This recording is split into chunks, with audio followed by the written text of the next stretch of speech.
Hello, everybody, and welcome to Ulysses Worlds. I'm Robert Aducci, and here today I have Tim Brown, our studio director, Hi, everybody. and we have special guest Eric Simon. Hello. And today we are going to talk about what we've been up to this past week at Ulysses. So let's just get into it. Or what we've not been up to. We'll get to that. Right.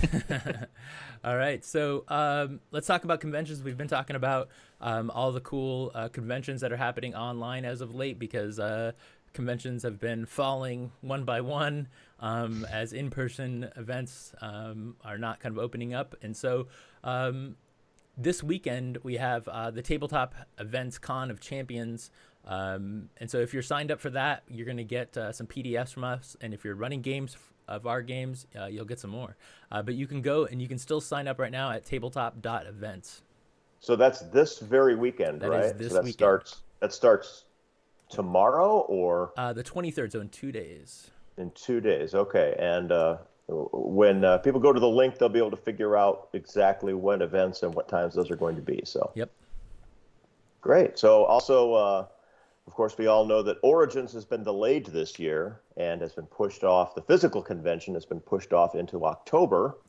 But they're throwing Origins online still June 19th through the 21st. So if you're interested in running any of our games, please send us an email to the contact at ulysses-spiele.com.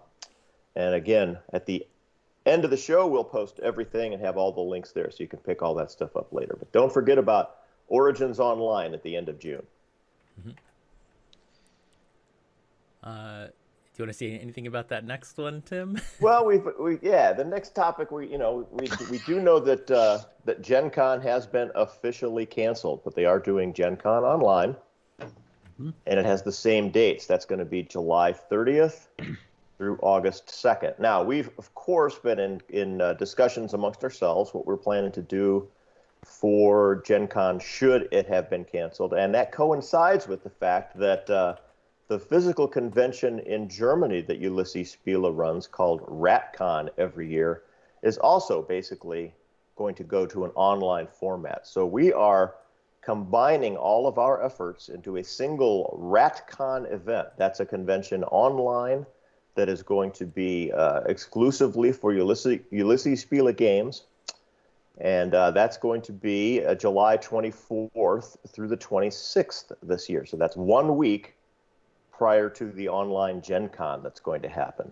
So what exactly is going to happen at this RatCon? Well, it's going to be the be-all and everything that we can possibly do. We're going to get all the details together, but be assured that every one of our game lines is going to be represented at our online RatCon. It's July 24th through the 26th, so in just a couple of months. Yeah, so you've heard it here first, folks. We are going to do our own online convention. We will be sure to put out web articles and announcements all over the place. So just get ready for that.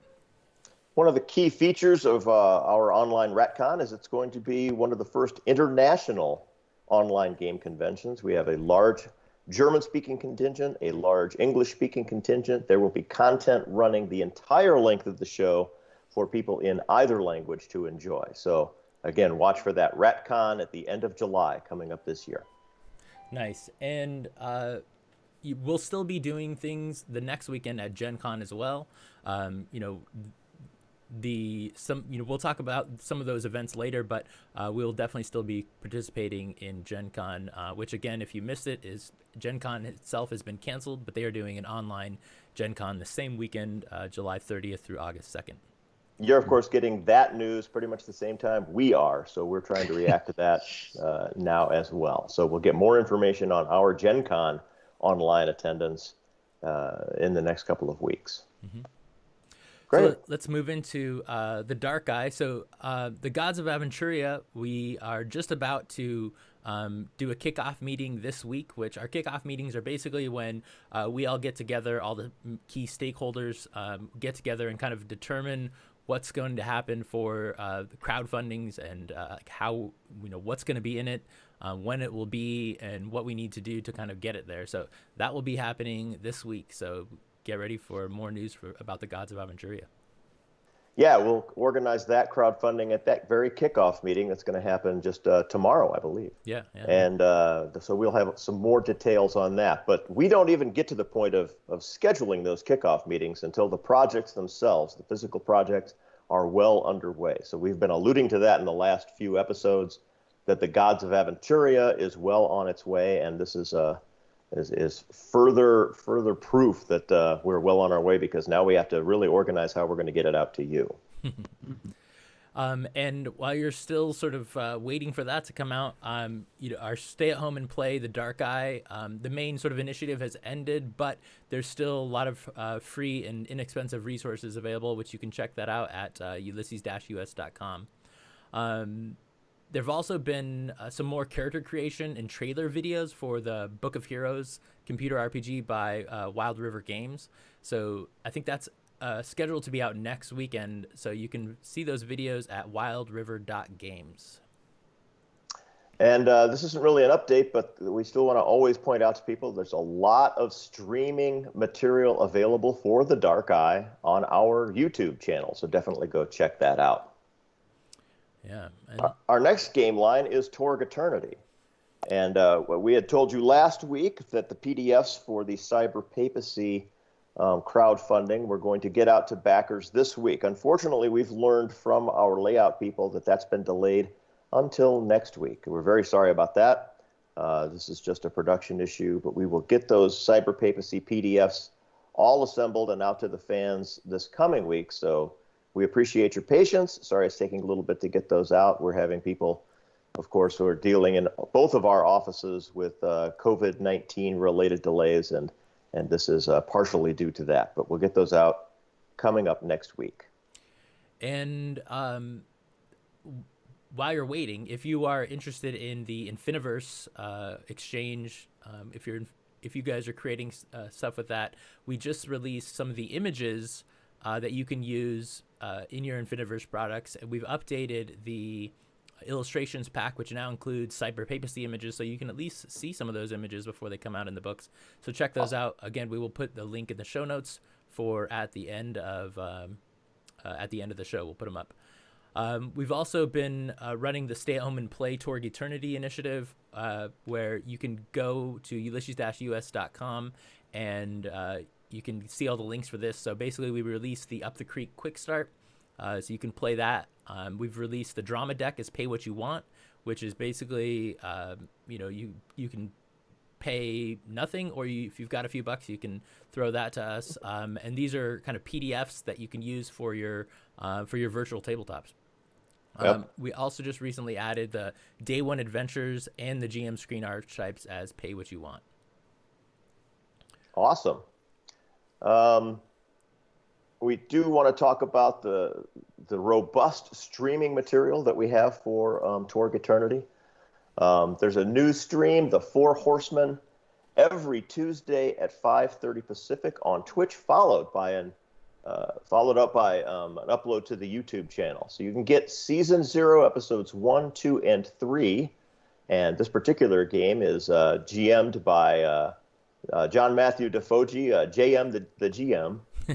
And it also features Ross Watson, who is a Torg Eternity designer, as one of the players.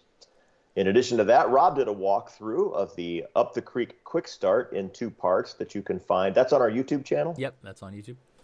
Also, and he also recently started the Day One Adventures read-through. You can catch both of those on YouTube and live Monday, Wednesday, and Friday at 11 a.m. Pacific on Twitch. So that's a lot of streaming content for Torg Eternity. Yeah, so Eric, one of the things that Eric does, Yes. I think we've been a little remiss. We haven't really introduced Eric so much. So Eric, why don't you kind of tell us what you do here at Ulysses? It's usually easier for me to categorize and summarize There you go. than try to be specific. I wear many hats at Ulysses. I do organize our in-person convention attendance, which is a little rough right now. So I'm. I thought that's become easier. Yeah, right? well, it's it's dealing with all of the changing things. Yeah, of course. So everybody is redoing their plans for Gen Con. Now imagine if you're an exhibitor. So Right. yeah, that's what I'm up to. Also, I am the line developer for Myth: Dawn of Heroes. I am the English language developer overseer. It's not really a full developer position for Aventuria, the card game. And then I am also in charge of all English language crowdfunding. In charge, not necessarily of getting the products done, but of organizing the pages, answering questions, getting all of the data together for fulfillment, answering customer service issues, and things like that. So I was the one who worked with Game on Tabletop, as I often do, to sort out the Fading Suns late pledge, which is now up. Yeah, so tell us about that. What is the Fading Suns late pledge on Game On? Like, That was our unsubtle transition. Oh, to I the see. Fading Suns line, so. It's my first time on the show, so just getting used to it. So the late pledge is it does two things. So we use Game on Tabletop as our pledge manager. So the first thing we did was we imported all of the backers from Kickstarter into Game on Tabletop, and that's where they can select their add-ons and they confirm their shipping information, things like that. They can also upgrade their rewards however they want to. It's very flexible. It gives us a lot of options. And because this becomes open publicly, we're able to make that a late pledge as well. And so that is now open. So anybody who missed the Kickstarter can pledge exactly as if you were on the Kickstarter. You can get all of the same things. You'll get all the stretch goals, all of the reward levels are available. Awesome. And you'll get it at the same time as anyone else. The one trick is that there will be some complications. I also have to deal with collecting data for digital fulfillment, and there's no quick ports between any of these things and Drive-Thru RPG, which we use for all of our digital fulfillment. And so it takes me some time to gather that information. Wow. So just a thing to keep in mind. for sure. I know some people had questions about the PDFs of the Fading Suns manuscripts. Are those still available for backers, or? So the Kickstarter backers, because we have same thing that happened to Torg Eternity. The art has been slower coming in than expected, and so the layout is not finished for any of the Fading Suns books yet. We're still waiting on some artists, some graphic designers to take care of those things. Right.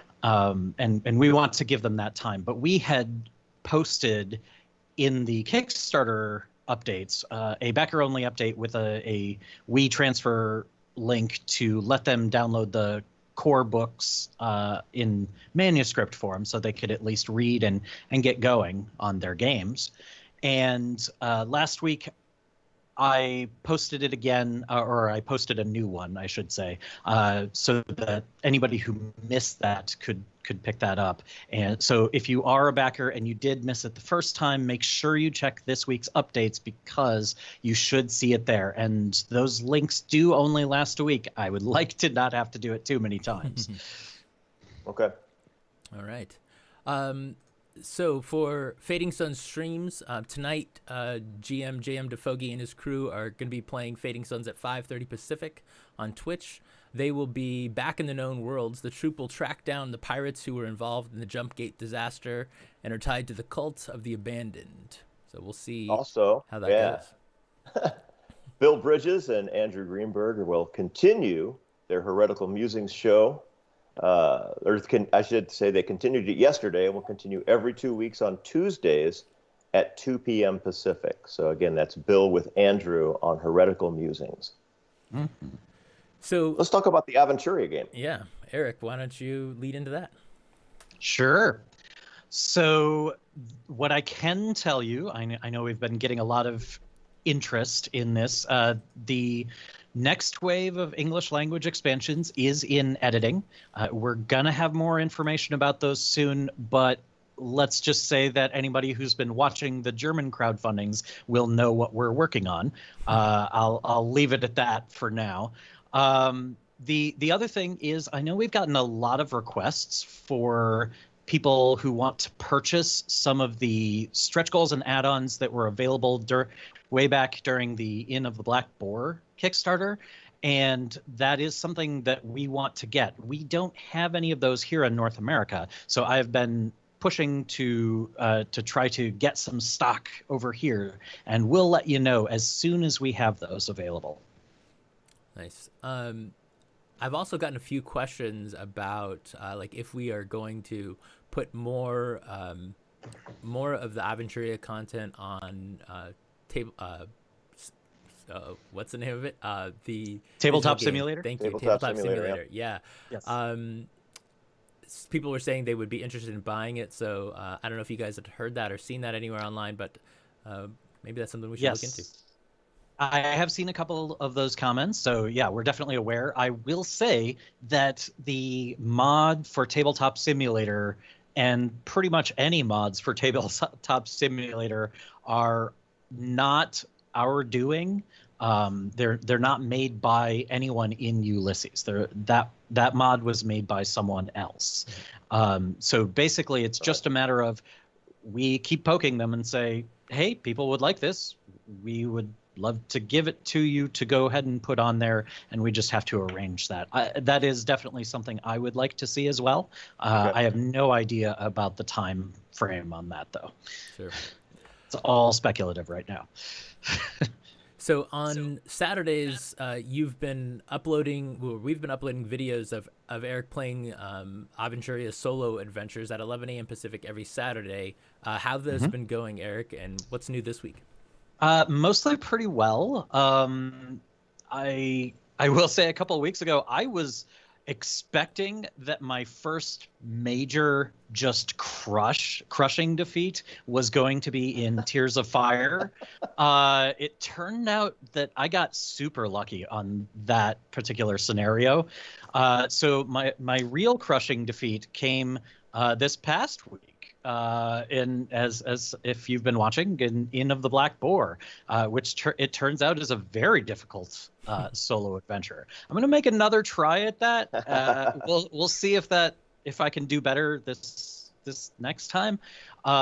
If I can't, I do want to show some longer adventures.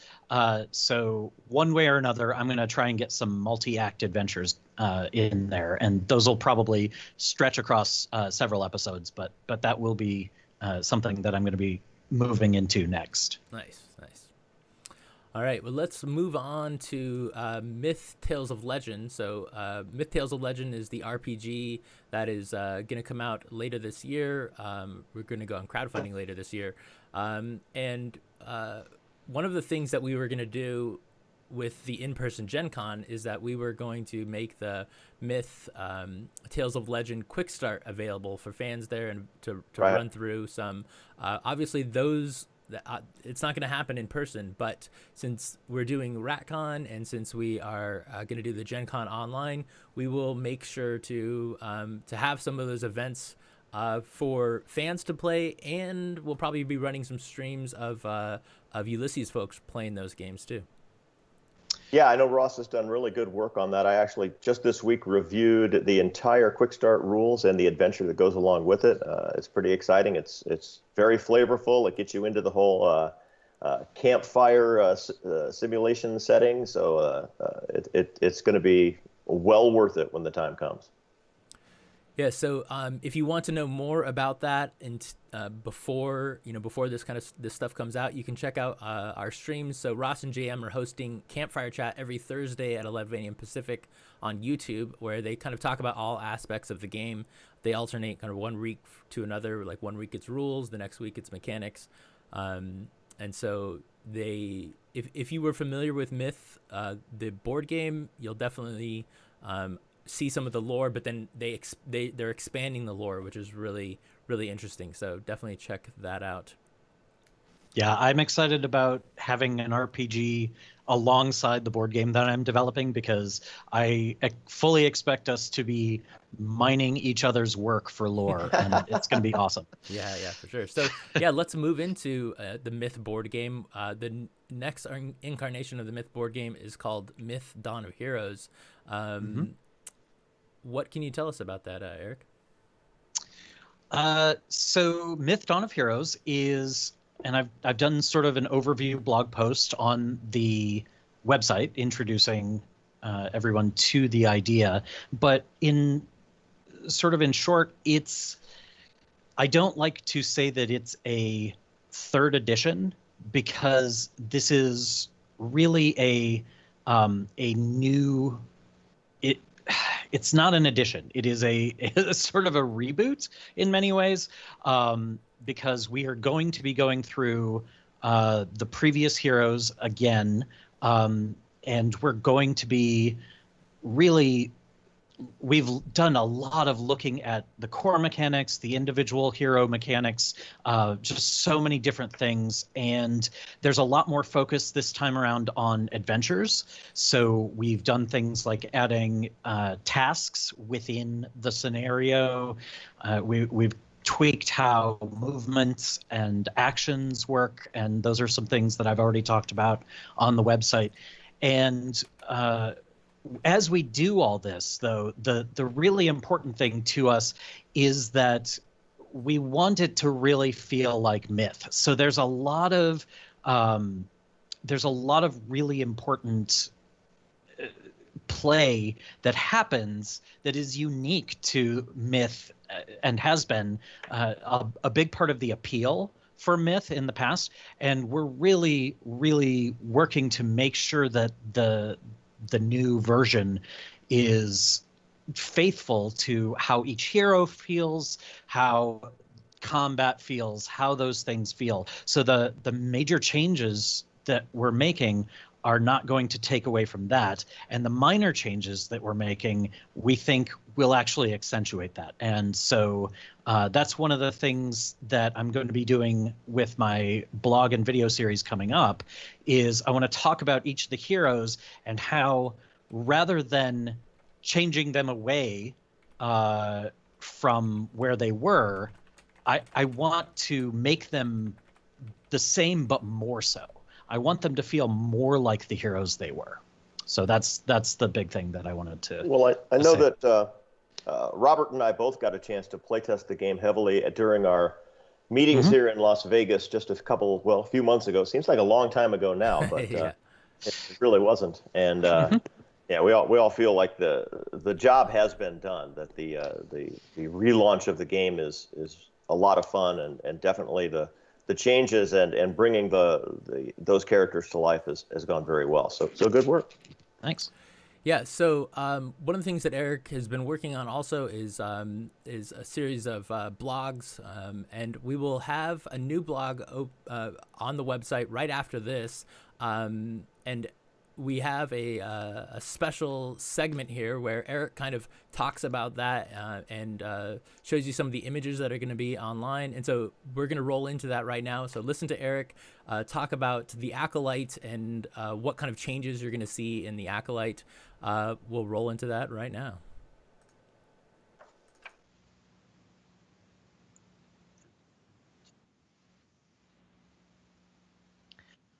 Dawn of Heroes is still deep in playtesting, but we have been making excellent progress. Although many things may yet change, I wanted to share some of our specific thoughts about individual heroes. As I had indicated in the Movement article from a couple weeks ago, my goal is to clarify, differentiate, and balance the elements of Myth. I do not want to change how they feel to play, except to make them feel more like that. So many years ago, a friend of mine taught me a definition of broken in terms of gaming that has stuck with me. He said that a game element or strategy is broken if a player feels that they must either always include it or assume that someone else will. This is certainly true in competitive games, such as wargaming, which he was talking about, but it can be true in cooperative games and RPGs as well. An example of this in classic Myth is how drastically the game changes based on the presence or absence of the Acolyte. Healing is strong in any game that has it, but usually there's a trade-off. Bringing a healer means you are taking things more slowly and cautiously. You sacrifice speed for safety, and that becomes a strategic decision. This was not always the case in classic Myth, where the Acolyte was able to heal so drastically that the other heroes actually accelerated. So let's talk a little bit about the costs of healing. So in the same way that bringing the Acolyte should be a choice rather than a requirement, the Acolyte's own healing should always be a trade-off. So let's look at a bread and butter healing card of the Acolyte, and we're going to compare its 2.0 version to the current beta version in Dawn of Heroes. So here in the 2.0 version, we see this generating threat. Now, in the current beta version, in Dawn of Heroes, the card actually generates a loss of vitality. So healing, along with some powerful attacks, now has a much more direct and personal cost for the Acolyte. Losing vitality may seem extreme, but it is now part of the rhythm of playing the Acolyte. He now has cards specifically geared towards healing himself, as you can see in the new secondary effect of Prey.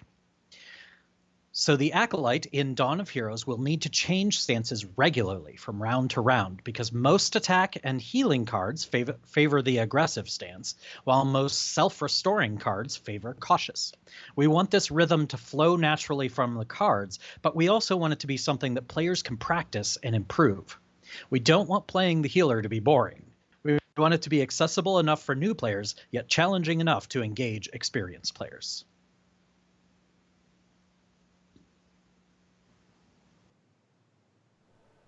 All right, so Eric just kind of went through that section about the Acolyte.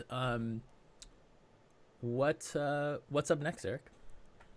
So the order that I'm going to be going through is all of the heroes from the Dawn of Heroes base set. So next will be the Hunter, followed by the Brigand, then the Soldier, and finally the Apprentice. So that's the order that I'll do them in. Nice. And we can kind of expect the same thing, showing us new cards and new elements of the game. And, yep, and you'll have them up on the website as well, so that'll definitely. Yeah. Yeah, so that's going to go up right after this show, so you can read what Eric just talked about. You can see the cards, so definitely check that out. So Infantus23 had a question in the chat, and if you guys have any questions in the chat, go ahead and throw them in there, and we'll try to catch them and answer them as we can. Tim, you want to take this one? Yeah, Infantus23 says, can you talk about the Myth Journeyman Miniatures fulfillment? He says there's 100 yet to come, and so far I've only really talked in detail about 7 of them, which is true, and he's worried a little bit about the pace of when we're going to get those out. We can say that absolutely every miniature has been that's sculpted, and the molds are in process at our manufacturing plant. So they are all absolutely in the works, and it's really just a matter of how fast we can turn those around to get those shipped out. But mold making is a little time consuming, but not too bad. And the good news is they are all being done right now. So it shouldn't be too long. I definitely don't expect that pace to continue. Obviously, there was some lag in the ramp up that is related to the Chinese quarantine and then our quarantine. So those things do affect us. So we talked about the Gen Con events, what were we going to do, and what are we going to do now? Okay, so I will go ahead and a little behind the scenes look. We had this grandiose plan that our booth was going to be all about. This year, our booth was going to be all about demoing Dawn of Heroes and perhaps a little bit of Aventuria, but we were going to have that be our sort of big first public availability for Dawn of Heroes demos. Unfortunately, that's not able to happen now, obviously. Nope. But I will say that we have some possibilities, and we're looking into a variety of ways that this could happen. But one way or another, I intend to show the first public look of Dawn of Heroes first at RatCon and then also at Gen Con. And we're going to make it somehow, we're going to make it available for you to try out online. Right. And we're just figuring out the details. We have a number of possibilities that I don't want to talk about in too much detail right now, but we'll get you those as we get closer. So we were going to do this at Gen Con. Since RatCon is going to be 1 week earlier, and it's our con, we'll go ahead and do it there, but also still have events at Gen Con too. And I think that's definitely what we're going to do. So Eric, I want to just quote you as saying now that our online Myth Dawn of Heroes demo experience is going to be unparalleled. Is that what I heard you say? It's just going to be that tremendous? Yes. It may cross other lines, but it will run along them. New thresholds. I love it. Can't wait. Nice. So as a follow-up here, Infantis asks, what happened to the molds that were made before for those miniatures? So to be clear, there are dozens and dozens of individual minis that never had molds. Right. They had sculpts, but they did not have molds. Those are the ones we are working on now. The ones that did have molds were printed, but not in sufficient numbers to fulfill. Right. Those are the ones that we are prioritizing second, and we are trying to get those to people as part of our Dawn of Heroes rollout. So when we do, for instance, the base set of Dawn of Heroes, that will include a bunch of skeleton minis, and then the people who are still waiting on those, we can send those to them as right. part of that. And that's the sort of thing that we'll try to keep doing, that we're going to make sure that with everything we do with Dawn of Heroes, we're always trying to keep in mind the things that people still need to get. Yep. But yeah, our priority right now is getting the things that have never been printed, never been seen, right? Never been seen. Yeah. And I just want to warn everybody that you may soon see Eric's cat, because I just saw his door open, which means his cat came in, and so it might jump up on the computer. Yeah, so she may very well. So when we were recording the segment, the Myth segment for there she is. When we were recording the Myth segment before, she jumped up and we had to re-record, but pretty funny. Yes. All right. So there has not been we haven't really done too many Dawn of Heroes streams or videos. We've done an FAQ video before, and then these videos that Eric's doing, these kind of short couple-minute videos, we're also going to put separately online after this as well. So there'll start being a few short videos for you guys to watch. They're just a couple minutes, but if you like to listen to stuff instead of reading it, that'll be for you. So I guess, wow, it looks like we were quick today. We've only been here 30 minutes. So if you guys have any questions, give us, put them in the chat. We'll talk about them. Is there anything else you want to talk about, Dawn of Heroes? Maybe do we have any idea about, say, I don't know, what the adventure in the core is going to be, or anything you want to talk about? I mean, we know for sure that we're updating Avatar of Shadows, but there will also be new adventures in the set. Those are very much being worked on right now. They're very preliminary, Right. because we really want to make sure that we've got all the hero mechanics locked down. And one of the reasons that I am doing the hero blog series right now is that we just reached a point in our playtesting where we did another round of card updates, and so I'm feeling like we're pretty close to done with those. And there may be some individual tweaks and adjustments that come back from playtesting, but I think it's mostly going to be balancing. We're not going to drastically change anything at this point. So at this point, now we can start working on those adventures. Sure. Cool. Infantis23 asks, when is the Kickstarter for Dawn of Heroes coming? Good question. Very good question. Slated for fall of this year. The timing exactly is uncertain, as so many things are right now. That is, but we want to have you see the demos before we even start broadcasting about the Kickstarter. Nice. And one thing I don't think we've mentioned it at all in these shows, but what's going on with the World of Myth Kickstarter that we had a couple months ago? Oh, well, I can tell you that I've been having conversations this past week with the printer, and so they showed me the first cover just to double check. The cover wasn't too hard because it's the same as the LE book, and they still had the files for that. Right. But they did another proof just to show us so that we could see it. But yeah, I've been in conversation with them on that, and they should begin the printing very soon. I want to say that their packaging is beautiful. Just in it's not decorated, but just they've done some really great things with the book and the cards to keep them safe for shipping, and also to have a really nice unboxing presentation if anybody wants to plan on that kind of video. So Nice. Yeah, it's a real professional job. So really, yeah, good. We're working with some terrific people in manufacturing on that, so it's going to turn out good. Yep. Right.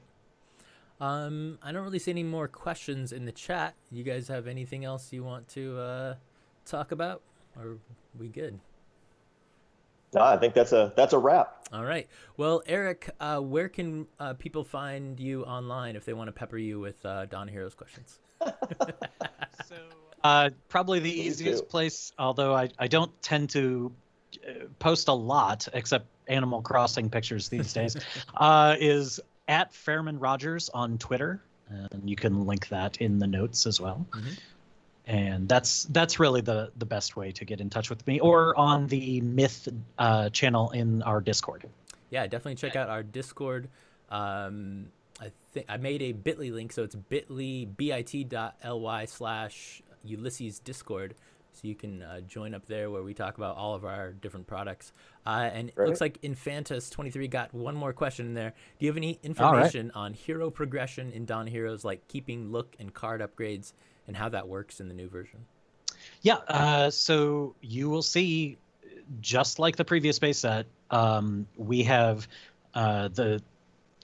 you will see novice and journeyman cards in the base set. So there are a few journeyman cards for each hero in the base set. You can expect that will be available. And we will be talking more about higher levels with future expansions.